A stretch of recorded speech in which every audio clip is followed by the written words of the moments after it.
Hello, chairete. Hello, everyone. Salvete. And I am Luke, and this is Polymathy, and this is not the regular type of video I normally do on Fridays because I'm working on quite a few that I want to edit properly, but I've always put out something on Fridays, and I'm not going to stop now.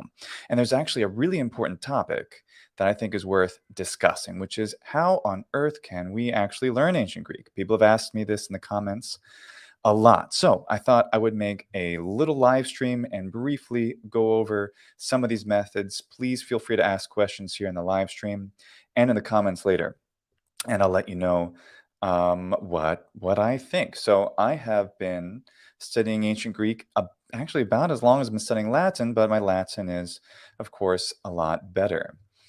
That's really not because the language is necessarily harder, though there are some obvious things that make Latin easier for most people, especially if they speak English or Italian or French or Spanish, than learning ancient Greek. But most of those are superficial.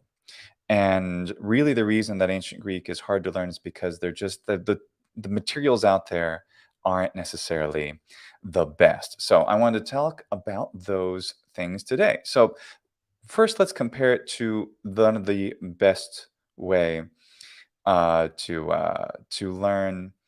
One of the best ways to learn Latin, which is, of course, Familia Romana. And you may be familiar with this. If you're not and you want to learn Latin, this is the way.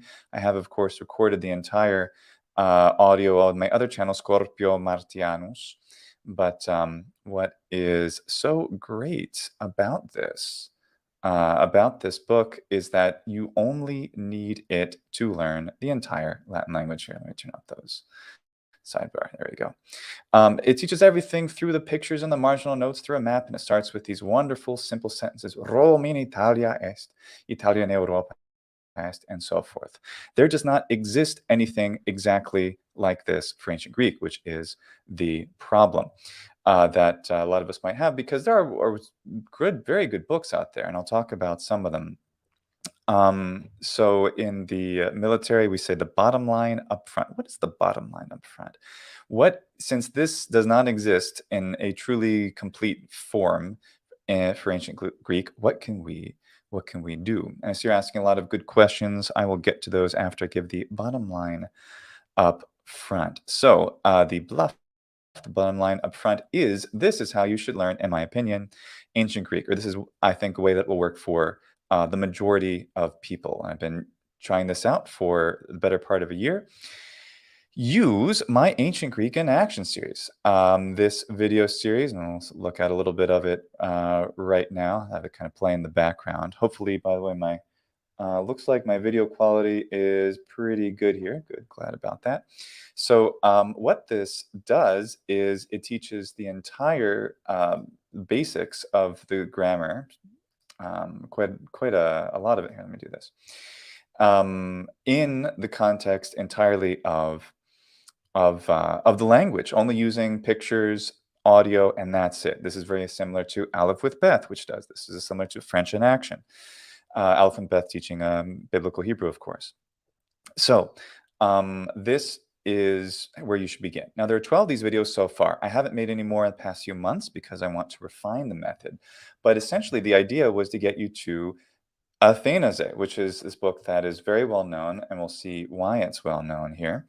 So this is where you should begin. That's what you want to do. And then what you should do? Well, what you should do after that is go to, if you are not a native speaker of Italian, or if you're not a very fluent speaker of Italian, the next thing you should go is to this version of Athenaze. I call this the Athenaze UK version, and it is the version that was published in the UK, written by a Brit and an American, Balmy and Lawal. And this is not maybe the one that most people are familiar with, which is actually the Italian version, but I'll talk about that in a moment. So this has a complete narrative. It is something like a novella, and it carries on a story about this character called Dicaeopolis.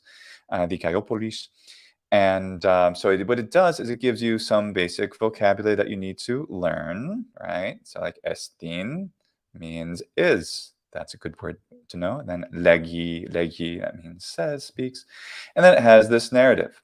Now, this is not the super easy sentences we just saw for the Latin, is it?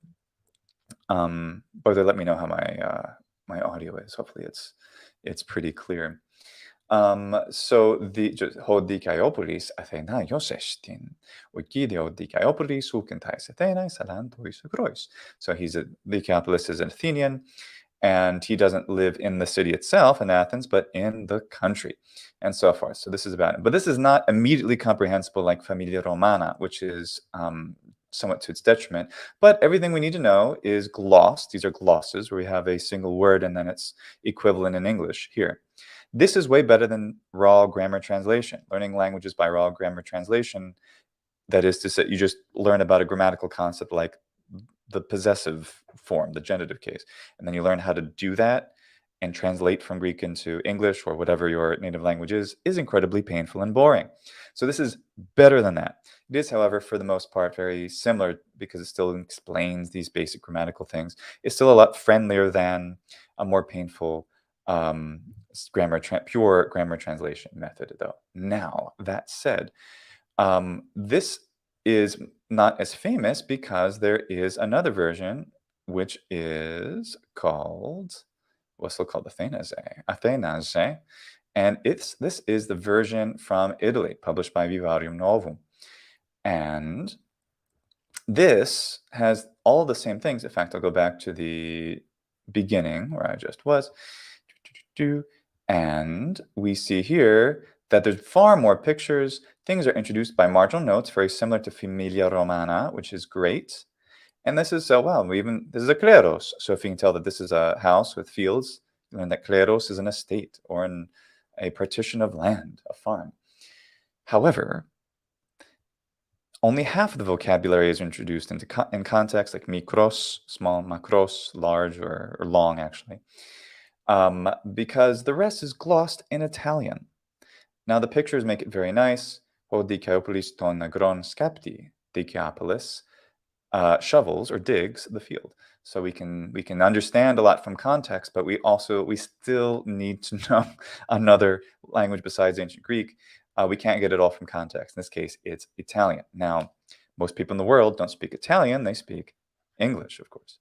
And because of that, it makes a lot of sense to use the British version, the Athenaze UK, which is as I call it, and not this one. But this one is so much more attractive. Not only that, what happened is Vivarium Novum, Miraglia, and Borri, they took these the original text, they made it much longer. They repeated a lot of important verbs and concepts to try to give that important repetition. See my extensive reading video where I talk about how you can use something like this. Audio. By the way, I've recorded the audio of most of this volume and all of the UK one for free. I posted on Patreon because it's very easy to post audio there, but it's for free for anyone in the world to listen to and to download. And eventually there'll be links in the description for that. You can access them. If you go to lucranieri.com, you'll find all of my audio recordings there. So what is the method I recommend? As nice as even the UK one is, the Athenaze UK version is for native English speakers, it is highly imperfect because it starts out still pretty tough. You really should have a background in some other stuff before you even attempt, I think, the Athenaze UK. And because it is so unfriendly to, I'd say, probably most people, except though it's still better than most methods, is then to use my Ancient Greek in Action series. I made these 12 videos that it would cover all of the vocabulary and grammar necessary to understand the, let's put one of these in the background, to understand all of the grammar and vocabulary to start chapter 1 of Athenaze, of the Athenaze UK.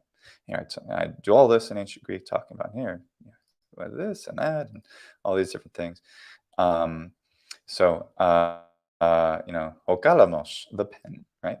So that's the idea.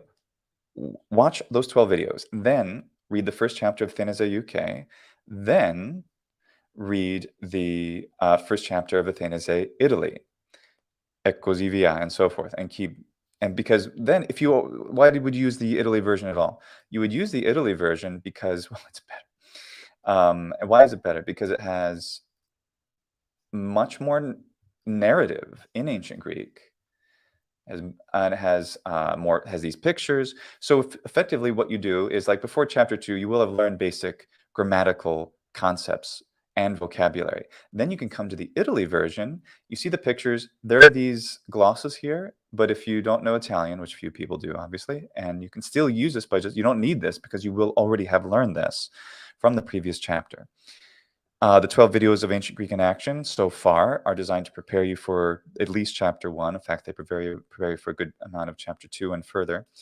But then you can work your way reading the UK version of Athenaze, then the Italy version, and then read the UK version of chapter 2, and then capitolo 2, chapter 2, and the Italy version. And you can just use these pictures and marginal notes, and then the longer narrative, about twice as long per chapter, which is important because the more we read stuff that is comprehensible, that we already understand, the more we reinforce what we need to learn and to understand. That is the essence of the reading method. So that is the bottom line up front. That's what you think you should do. Yeah, we're asking a lot of really great questions here. So I am going to address some of those now. Okay, so let's start at the top here. Is there a best way to do anything? No, this is the title of the YouTube video. This is what I recommend. This is what I do with my students. Those 12 videos of ancient Greek in action, which give you so much in context, then you're ready for Athenaze. Why use Athenaze? Because it's so comprehensible. It takes you from it takes you to a good intermediate level where you're able to read, say, Aristophanes, where you're able to certainly read biblical Greek. Also, it's very important to say that Koine Greek is ancient Greek. People don't always remember that. Or people believe that Koine, because they think classical Greek is ancient Greek, and that Koine Greek is not. Koine Greek is ancient Greek. These are different varieties of ancient Greek. Was there a reason that this is on Polymathy? Yes, because I'm speaking English. And I have a video on Scorpio Martianus where I do this, but it's in Latin.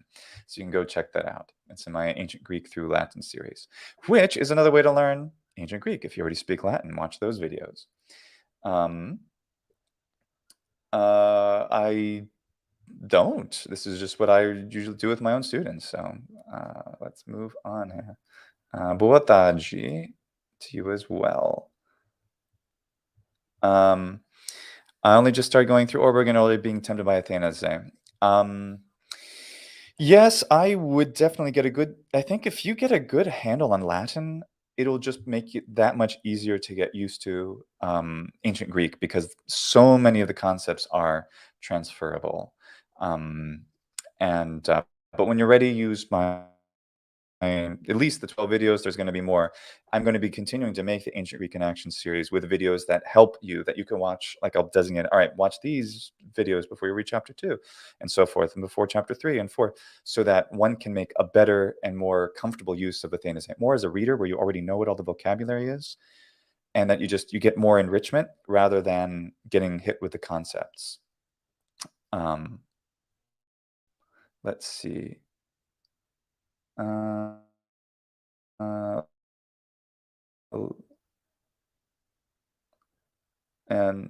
let's see.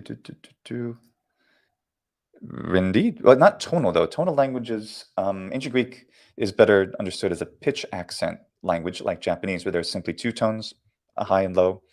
Tonal languages have at least 3. I moved to Athens, and people there I say it's better to learn modern Greek and ancient Greek. There's a lot of help. I mean, I do recommend learning Italian or a Romance language before learning Latin if you want to learn to speak it, especially, and if you want to learn a bit about the phonology. There are, however, some really tremendous differences between modern and ancient Greek, whereas there are a lot of things in common phonetically with Romance languages like Spanish and Italian, as opposed to the Greek side of things. There are things that certainly help. But sure, yeah, you can. Necessary, but if you want to learn both modern and ancient Greek, yeah, learn modern Greek. It's easier to learn modern Greek because there's better material and there are native speakers with whom to speak. Yeah, learning Latin and ancient Greek is wonderful for learning all kinds of things about certainly about English and other languages, and they work very well together. Yep, bottom line up front. Oh yes, it's the best. And Pitt, thank you so much for the this is very generous of you. Wow, thanks for this. So Princeton is stopping the language requirement in Greek and Latin classic students because of uh, well, I mean, for whatever reason it is. Yeah, I heard about that. I don't work in the university realm, so I mean, it's a university, a private one too, right? So they can kind of do whatever they want. And any university can do that. What do I recommend? I recommend learning these languages. I mean, if classic students, the point of the classics is to read classics in Western universities would mean learning Latin and ancient Greek to read the material. And are they learning just through translations? Okay. I mean, I recommend learning the languages. If you have any more questions, thanks so much for your generosity, Pitt. Just let me know, and I'll address them during the live stream. Let's see. Oh, great. I'm glad you find it helpful. Yeah, I find it helpful just making them for my own edification. Really, whenever you try to teach something, particularly in a video where it has to be, as uh, as, as clean as possible, um, you want it to be good, so it has to be. So I learned a lot at that fundamental level. Let's see.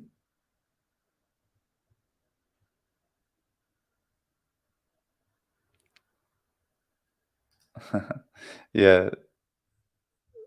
Oh, yeah, well, those are all languages I love for sure. Tikanistora.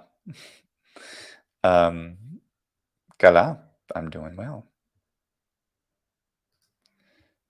And you're learning Koine, how grammar translation, Lord Roku.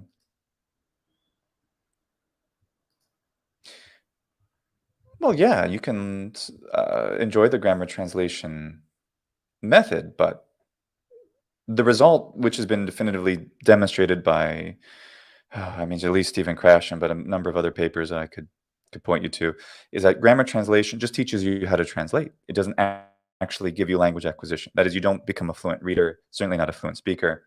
You learn about the language, but you don't actually learn the language. That's the long and short of it. Um, I have done a lot of transcription of Athenaze, yes, and I found it very helpful. Yeah, I don't have any links, I don't think, in the description at all yet. I'll put them on later. But if you go to Scorpio Martianus, they're all there. Okay. Yes, Reading Greek. I've been recording all of Reading Greek for my Patreon supporters. If you are interested in becoming a patron, you can, it's patreon.com/Luke Ranieri, and you can listen to Reading Greek. I've been recording the whole thing. Lovely book. I really enjoy the text, especially when it gets into what is it? Clouds, where it gets really funny. Wonderful. Better than the raw grammar translation. But all of these textbooks, Thrasymachus, Athenaze, even, which is the best, Alexandros, all of them have this terrible problem of essentially being way harder than they need to be. Um, they're all really good. They're all essentially, through the years, have cobbled together methods for myself, for my students, and keep pushing back and forth. The best way I found is basically Athenaze takes you to such a good place because you have so many methods, and I've seen people who have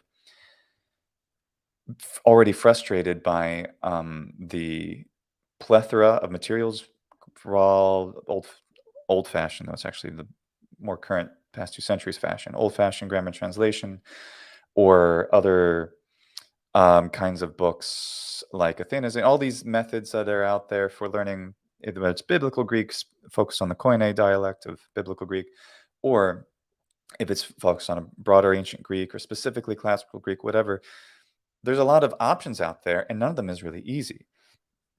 It's something like, for those of you who've climbed both, um, I don't know, I was going to compare it to Vesuvius and Mount Fuji, but that's not really an excellent example. Essentially, the way up the mountain of Latin is super clear. It's a mountain, but it's a well-paved path, and you have all the handholds and everything you need. You have to do it. You're going uphill, and you have to learn it, but that's lingua latina per se rostrata. You get to complete reading fluency just in the first volume, and you get all the enrichment you need for huge amounts of the language just by using that. For Greek, there's all this stuff, but like stuff that's the best is still too hard for most.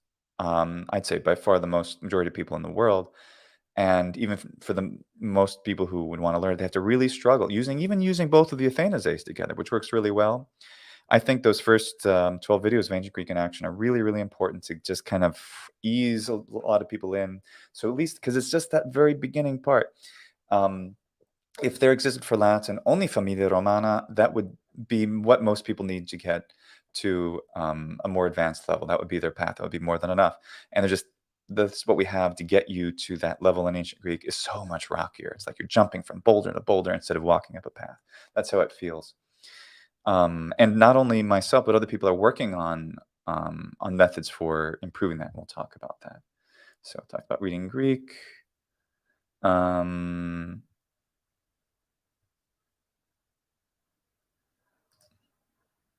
Right. If you're, I mean, that is helpful. Yeah, I mean, if you're assuming you're really good at English, whether native speaker or otherwise, then I do think using both is good. There's another advantage. You're reading the story twice, and you're reading a short version, which gives you like, okay, this is what's going on in the UK version. Then you go to the Italy version and get this much longer version of the same thing per chapter. And I find that to be very good because you're just getting the reinforcement to become more comfortable. It's not the most efficient thing, but I think it is effective. Oh, yeah. With that, I think it'd be a good choice if one has modern Greek knowledge. Yeah, of course. Currently working through the Assimilated Modern Greek course with the aim of going towards ancient Greek afterwards. Yes. Yeah, whether you have modern Greek knowledge or not, I do think that this method works for most people. Ancient Greek in action, and then Athenaze UK, Athenaze Italy, chapter by chapter. How does Luke's voice? How is it that Luke's voice doesn't change when switching languages? There's some. I actually think I change my voice a lot depending on what language I'm speaking. It's not really deliberate, but anyway. Um, you should be if you speak modern Greek well. I don't know. Yeah, I would. You still would probably get a lot out of using both books because of the reasons I mentioned. But yeah, as long as you can understand the explanations of the because unlike other, you need to be able to understand the explanations of grammar and vocabulary. Thus, you need to know either English or Italian to use one or the other Athenaze.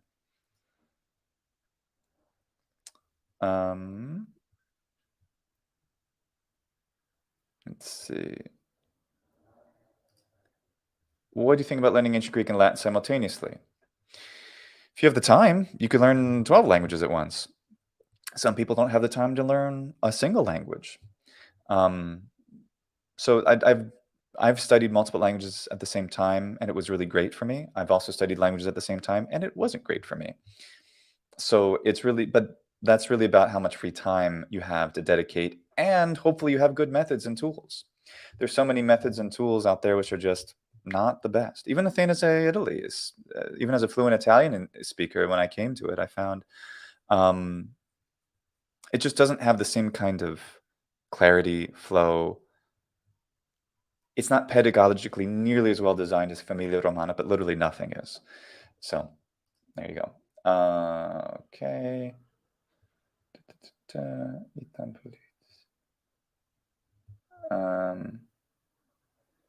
Let's see. Yes, but I featured my to describe family relationships in the genitive case, possession, and so forth. I used pictures of my family pictures when I was like baby pictures of me over on in the Ancient Greek in Action series. I'm glad you enjoyed them. Recommendation on primary text for beginning ancient Greek students. There is absolutely no reason in any language to use primary text, by which I think you mean actual authentic stuff written in ancient Greek by ancient Greek authors. Why? Why would you do that? Athenaze, actually, the UK version in particular, does that really well. At the end of every chapter is a little bit of a quote of something from like a philosopher, or from the book of Luke or the book of John, which is great, but not really necessary. There's no reason that you have to. Why would you? I think because people think, oh, my goal is to read an ancient language, so I want to read the material. That's fantastic. I would counsel patience. In fact, I know extremely prominent and influential native fluent Latin speakers who are wonderful teachers who don't like Familia Romana because it doesn't ring authentic in the beginning because it's so basic. And I think that's funny because that's how you actually learn language, is to learn in the much more artificial way. Look at any basic textbook for Italian or Spanish or Russian. They're not going to throw much poetry at you from Pushkin or Petrarca or Cervantes in the beginning. They're not going to do that unless there's like a really easy thing. But at the same time, why? You don't require that to learn the language, and it can be nice as we kind of like dangle, hey, keep learning, you'll be able to read this guy, which would be great. But I don't think it's the way to learn. Is Romanian a Romance language? Absolutely. Romanian is extremely similar to Italian. It's definitely of the major five Romance languages. I count as the major five, if you'll forgive the exclusion in that of Catalan, which I don't exclude actually. Portuguese, Spanish, French, Italian, Romanian. Italian and Romanian are rather similar.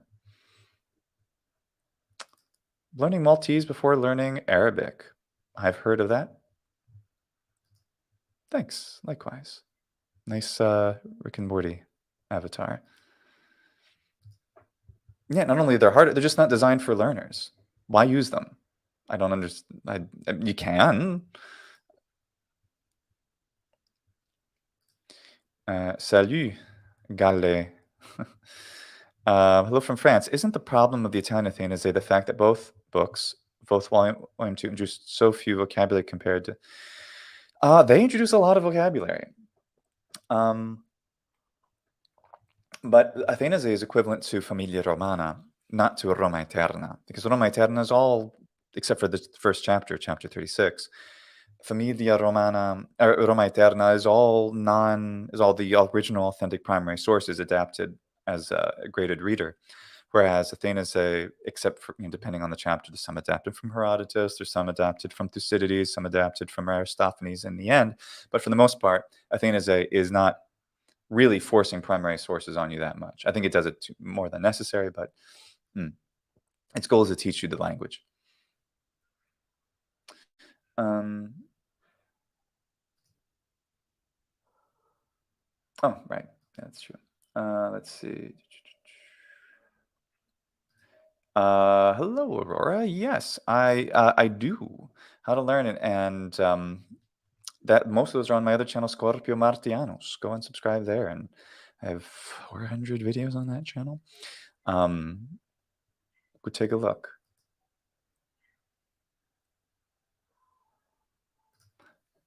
Okay, any resource on how to hear Homeric poems read in dactylic hexameter?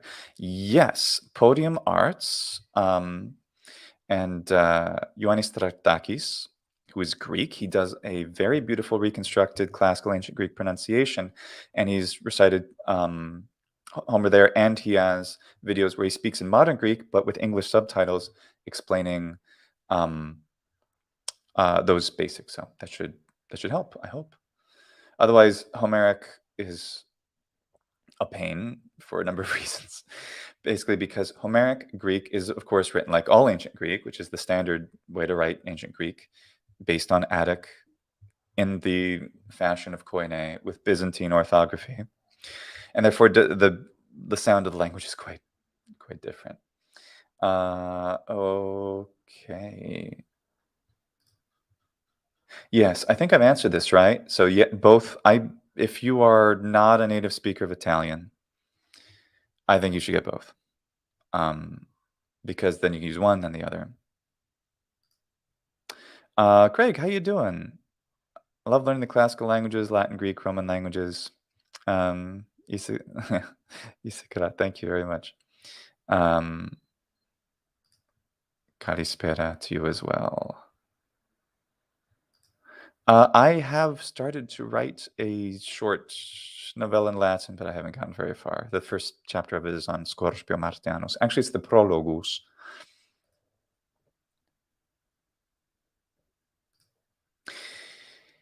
Alexandros Stefanidis tells us how, yeah, you in Greece you learn ancient Greek at an early age, but it's grammar translation mostly. So, okay.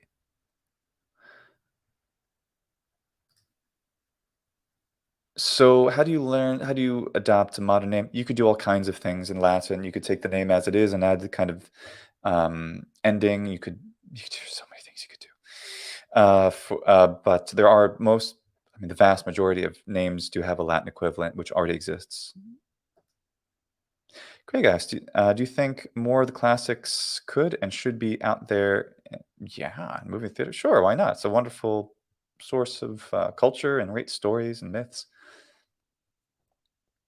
Um, okay, what I'm gonna do now, I'm gonna get to more of your questions, but what I'd like to do is talk a bit about other things that are out there. So one of them, which is really lovely, is a project being done by a colleague, and his name is Seamus MacDonald. He's been writing this Lingua Greca per se illustrata, which is similar to Famiglia Romana, and it's meant to be in the model of it. It's doesn't have any pictures or anything yet. He's written 19 chapters so far. So whom is this for at this time? This is if you already know ancient Greek to high beginner to intermediate level, whereas you'll understand everything, and then what you don't understand, you have the patience to look up in a dictionary. That's where I was when I got to this book. The stuff I didn't know, I looked up in a dictionary, and then I learned how. It's a really lovely. The story's entertaining. If he ever finishes this wonderful project someday, I think it'll be a wonderful resource. So I want to talk about that. The other thing I wanted to talk about is Alexandros, because here we actually have something which it looks a lot like Famiglia Romana, and in fact, where is this? Ubi est puestim? Where did it go? No, I can't find it. There is. So I wanted to talk about there it is. That it is. Ancient Greek through Latin. So if you already know Latin, then you should definitely watch these live streams I've done with my dear friend Chris Davis. He's a Latin speaker, a fluent Latin speaker.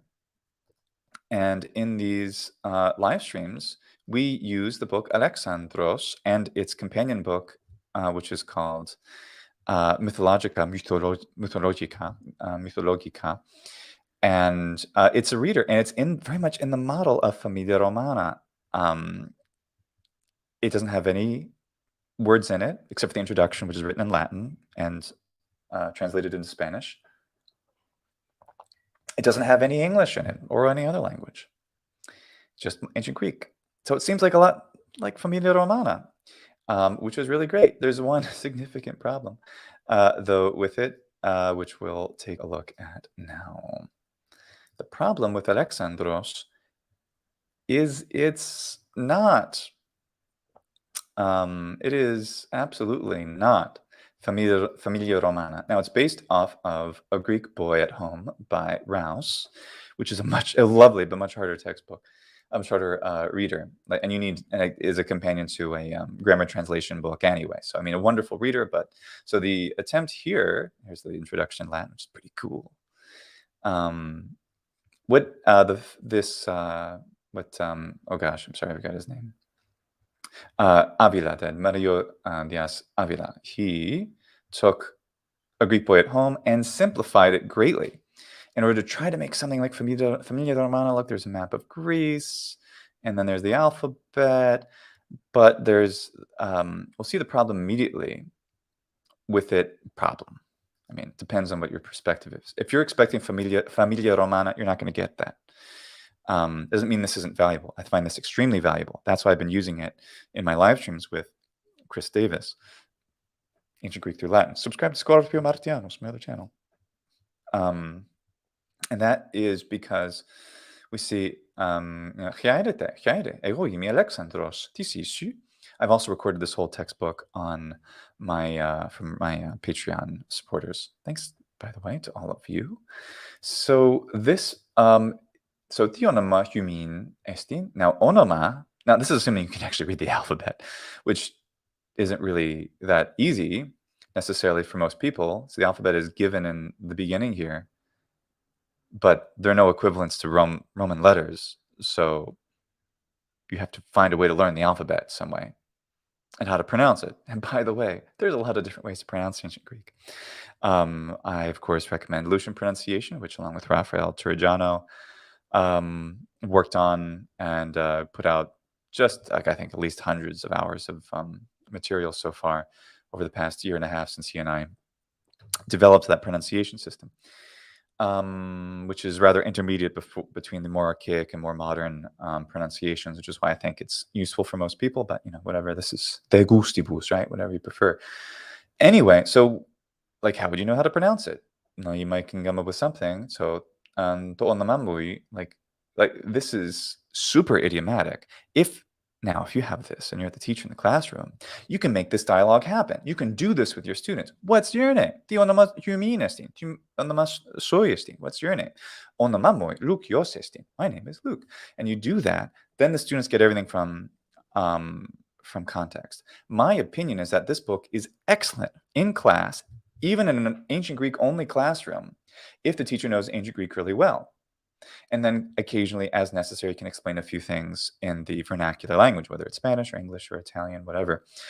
But the problem is that this is not something, unlike Familia Romana, where you can just use, and like that's how I learned Latin. I just picked up that book and I just learned Latin. I didn't need anything else or anyone else to help me. Of course, I benefited enormously over the years from the help of friends, colleagues,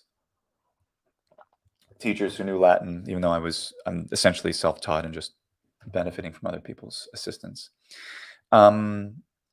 This has pictures. This is great. So here, this picture is trying to tell us this. What does this mean? Who has a guess? Now you have to guess only if you don't know Greek yet. Assume you can read the alphabet. And we have this picture. O Philippos Yorgos Estika Georgi Tochorion. This picture, unlike Familia Romana, is not at all per se illustrata. It's not clear in of itself. It doesn't make sense what this is just from, like we see, it looks like a proper noun, right? So this, and it's like, hey, Philip, I know that name, Ho Philippos. So Philippos is, Esti is Yorgos. Wonder what that means. Guy, and Georgi Tochorion. And something. So you might know this is the, this is and, this is, but otherwise all the vocabulary is unclear. Means I live in the fields or the country. And that's an important thing, that they've been something, right? And then Georgi, and so this is Philip is a farmer and he farms the farm. The picture doesn't make that clear. Now, if you have a teacher in the classroom who can use a teaching language, now I use Latin with Chris Davis, who is a fluent Latin speaker, and so we were able to learn everything with using some Latin and sometimes rather minimal Latin. But you need something intermediary, a teacher who's using a language you already know that's not ancient Greek, or who is really involved in the classroom to help you to learn the language. So that is, the benefit is you don't have anything like we have hemeter hemon is hemeter mu kai tu Stefanu kai tes Helenes. So you have to understand this to understand the new thing. So hemeter mu, my mother, kai tu Stefanu kai tes Helenes. So this is my mother and Stephanos' mother and Helene's mother is hemeter hemon. That's pretty much that's a stretch to figure out this means our mother. You can, and it's nice to have, but these feel more like notes that a student might have written to help him or herself recall something learned in the classroom, if that student were using just ancient Greek to take notes in, rather than didactically the best tool. Again, I think this is for someone who knows ancient Greek really well to teach in a classroom setting, and is really great. So check out if you know Latin at all, check the ancient Greek through Latin videos. So that's the issue. The best textbooks out there fall far short of what is needed for self-study. Even Athenaze, I don't think is really great for self-study, unless at least you watch those first 12 videos of ancient Greek in action. Then I think you'll be sufficiently prepared to do one chapter of Athenaze UK, then one chapter of Athenaze Italy, and back and forth. It's going to be like jumping from boulder to boulder, uphill, up a mountain, but it's going to be way easier than trying to scale a sheer cliff, which is what most of the other books are like. Okay, Craig, thank you for that question. Let's take some more of your questions. Speaking sticks. You can't even, yeah, exactly. Any active use of language, whether it's actively reading or well, I guess reading is passive. Anything like being able to speak a little bit gives you the ability to really know a language.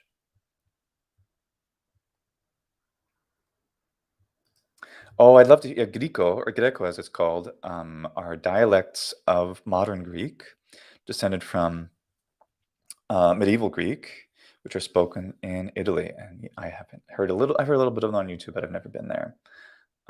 They're mostly similar to modern Greek, as I understand. So Ramona, going on more about the Reading Greek book by Jact.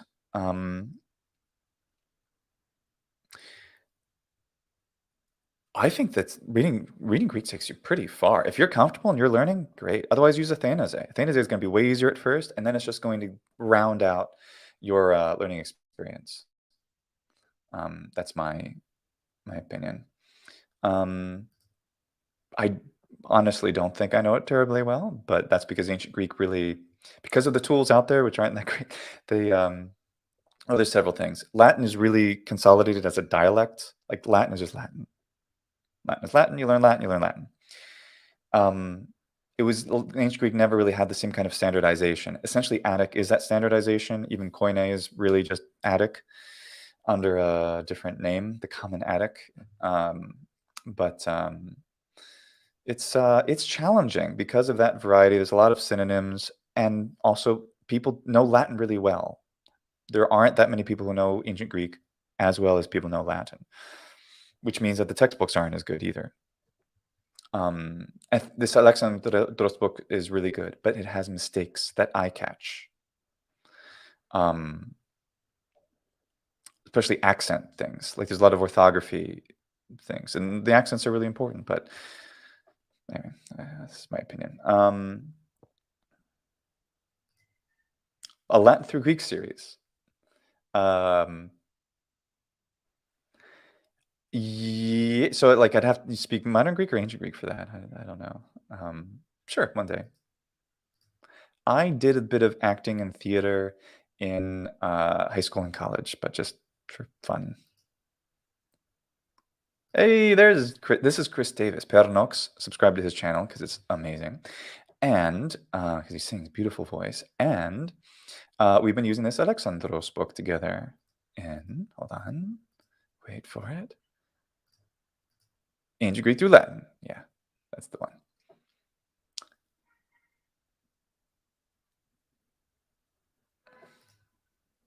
Yeah, I have a couple of videos of Athenaze, but I was using that was before I was using a pronunciation that I'm more comfortable with, which is the Aleutian pronunciation.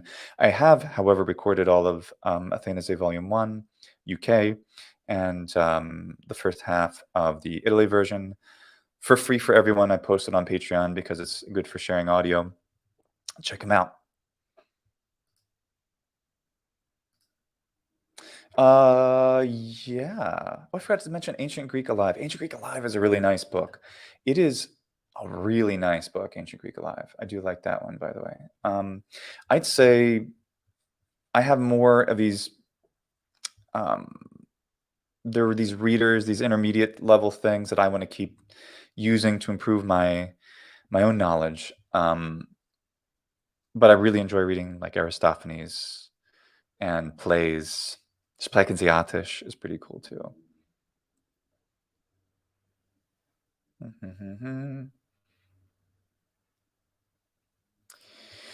Is ancient Greek more irregular?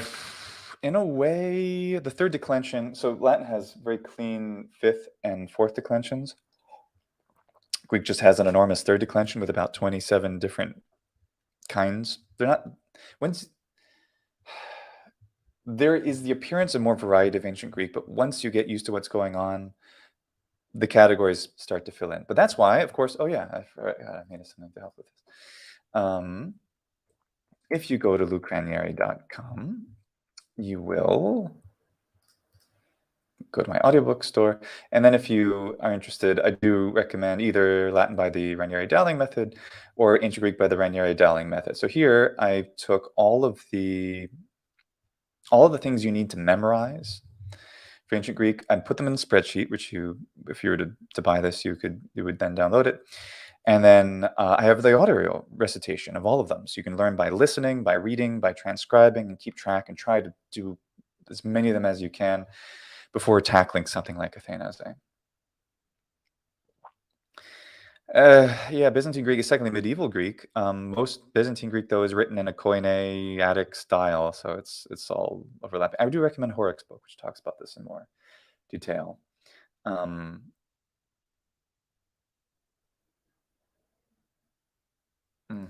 That's right. Yes, Athenaze is definitely the way to go, I think. Oh wow, Micah, how far behind you?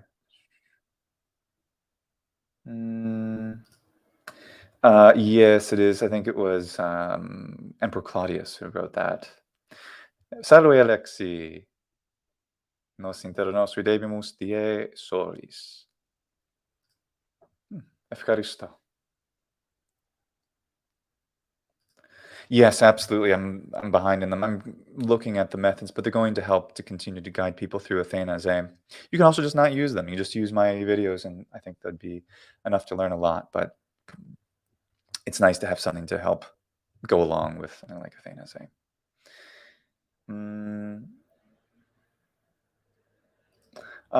So what is my opinion on Sanskrit? Sanskrit is great. I haven't hardly studied it at all.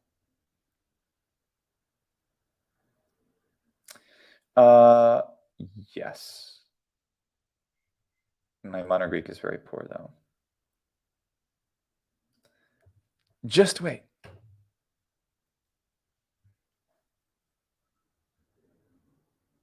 Okay. What do I think of the Septuagint? It's the translation in the Greek of the 3rd or 2nd century BC.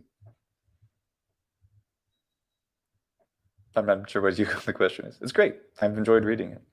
I incorporated some of it into my Ancient Greek in Action series, actually, already.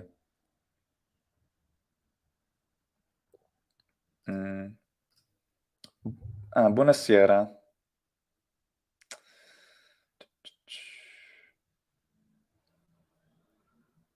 Russian, I think just comprehensible Russian, there is Russian with Max, and there's at least there's some really good channels coming out on YouTube now, which are really good for Russian. I haven't made much use of them, though. I haven't been concentrating on it. Yes, I will do more of that.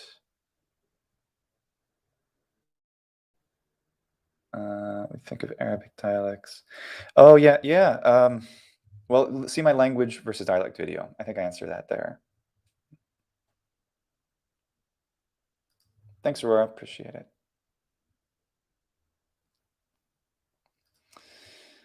Yeah, I mean, that's up to the individuals, but I think it's an interesting theory. Or interesting notion. Once languages have a kind of national or cultural identity, which is separate from the older language, then they start to drift more. Although they've already drifted a lot in Arabic, I know, right? Reading Greek. I think I answered this, right? If you have further questions, let me know, Luis.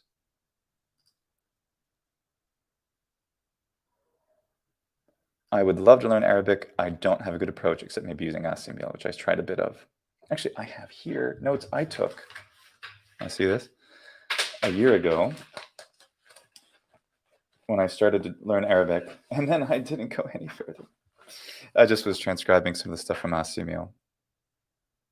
It's not impressive. It's just a little bit of transcribing.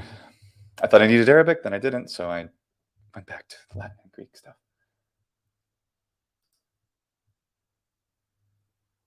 Cool. Georgian, with little to know about it. It's a very interesting language. Aristophanes. It's fun. Also Lucian.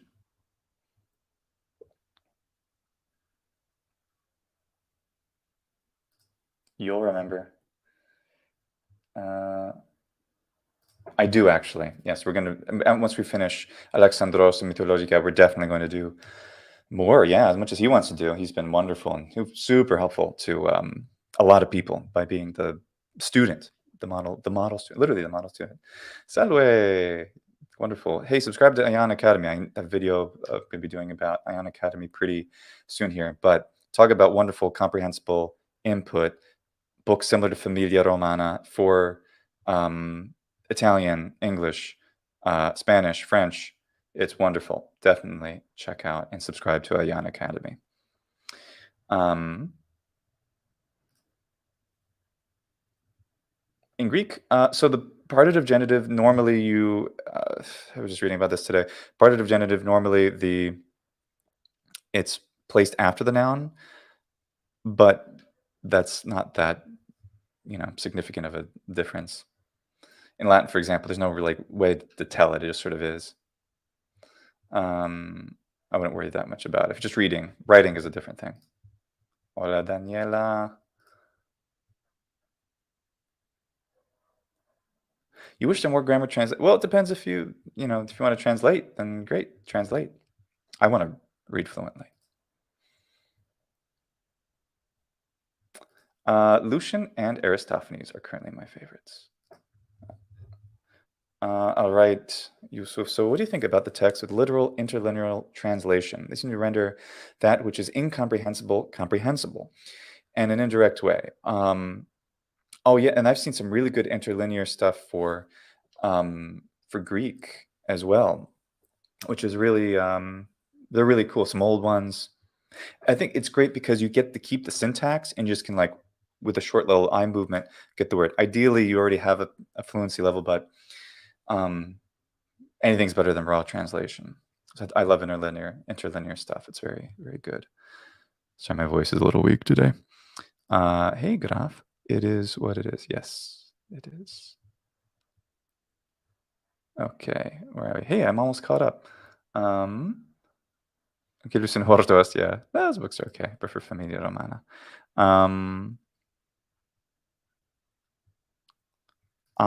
not familiar. It sounds like grammar translation. Okay, I finally caught up with the comments. So the bottom line up front is also the bottom line at the end. I think you should, well, so it's just to kind of promote my own audiobook. This could be very helpful to get a sense of all the paradigms that you need to have committed to memory to master ancient Greek. I do recommend this. I mean, I made it for myself, of course, and for anybody else who wants to buy it. That is really good. If you already know Latin, use the Ancient Greek through Latin live stream series with Chris Davis that I've been doing. But more likely, you will probably benefit by watching all 12 of the current videos, and there'll be more of Ancient Greek in action. Then Athenaze UK, Chapter 1, then Athenaze Italy, Chapter 1, and go like that, leapfrogging all the way through the whole series, both of them. That is how I think that's how I teach my own students ancient Greek. It works. There are plenty of other methods. I think that's the method that works for most people, and I think the end point that you get to just by using those two Athenazes, if you the end point is I mean, you're reading Aristophanes at the end. That's great. That's really good. So that's like equivalent to Familia Romana. Alexandros doesn't take you that high. And reading Greek is too difficult. Ancient Greek Alive has a lot of nice readings and is a very good of all the grammar translation books. Ancient Greek Alive is one of my favorites. It's super friendly and cute, and it's a lot of turtles. The turtles are really cute. Whoops, wait, where'd you go? What do you do after you finish the book? Athenaze? You can read primary stuff. So, yeah.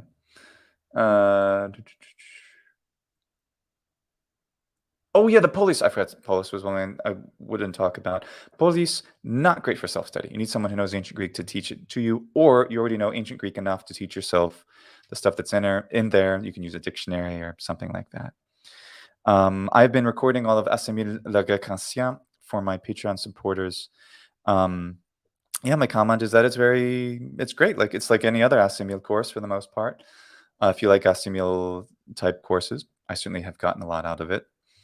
And yeah, use it. You get some conversational stuff out of it. It's not bad. Oh, here we go. Sorry, I see this question. Yes. Oh gosh, what's it called? Modern Greek for Classicists that Paideia publishes. Actually, I have a video about this on this channel. Modern Greek for classicists. Check it out. Check out my YouTube video. What is meant, but what do you think of the Greek in the Septuagint? So read, if you really want to know a much more informed opinion than my own, read Homeric book, which does the entire history of the ancient Greek language. He talks about this. One of the things he says is that people have accused biblical Greek, whether Septuagint or New Testament, of being somewhat Semitic, somewhat like Hebrew or like Aramaic, but he demonstrates that you can't really blame it on that, because if you look at like native Greek letters and other things being written where there's clearly no influence from Semitic languages, ancient Greek and that Koine Greek in that time period, and especially in the lower registers, was kind of doing similar things anyway by coincidence. So yeah, there could be some influence, but not necessarily. It's not Attic style, but that's for that good illusion. So I think I commented on this, right? Yeah.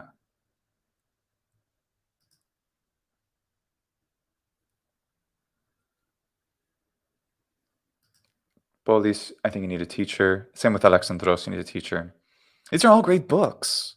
They're nothing like Familia Romana. I mean, Familia Romana is just like Ion Academy. Subscribe to Ion Academy, and for modern language books which do that, subscribe to Ayan Academy. AYAN Academy.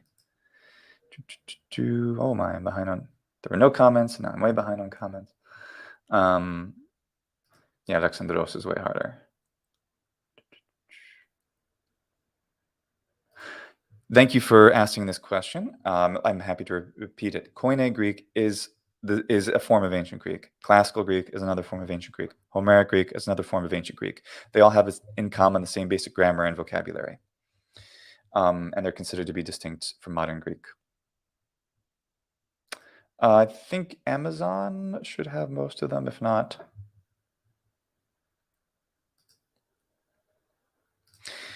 Ovidius Naso says, "Dic mi, quid prodes linguam didicissi Latinam, posse loqui Graece quae mi lucra feret."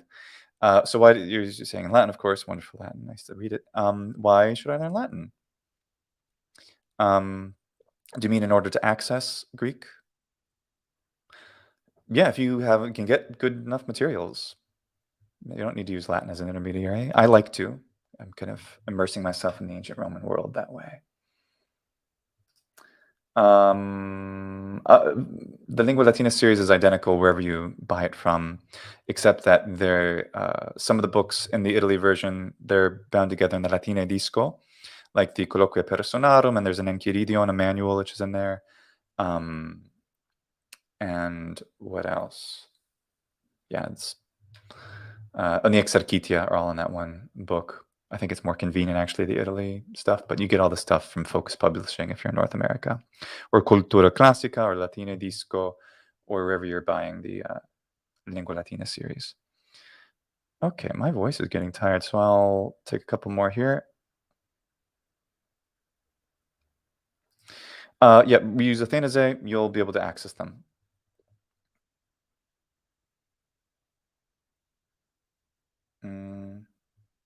I will definitely make more videos about religions. On Scorpio Martianos to talk about them. It's to some degree.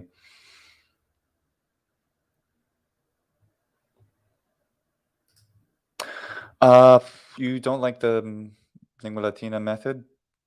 Okay, I vehemently disagree with you, sir. To each his own. There's nothing better.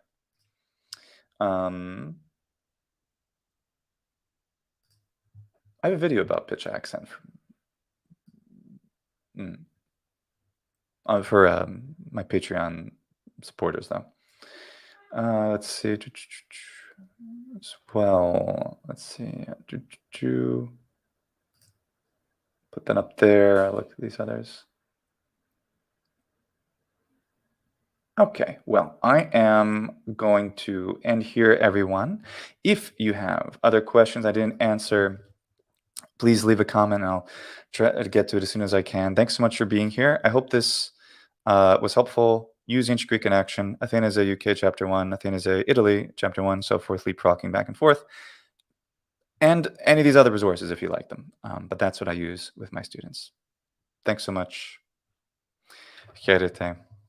And I'll see you next time. Hygieiniτε.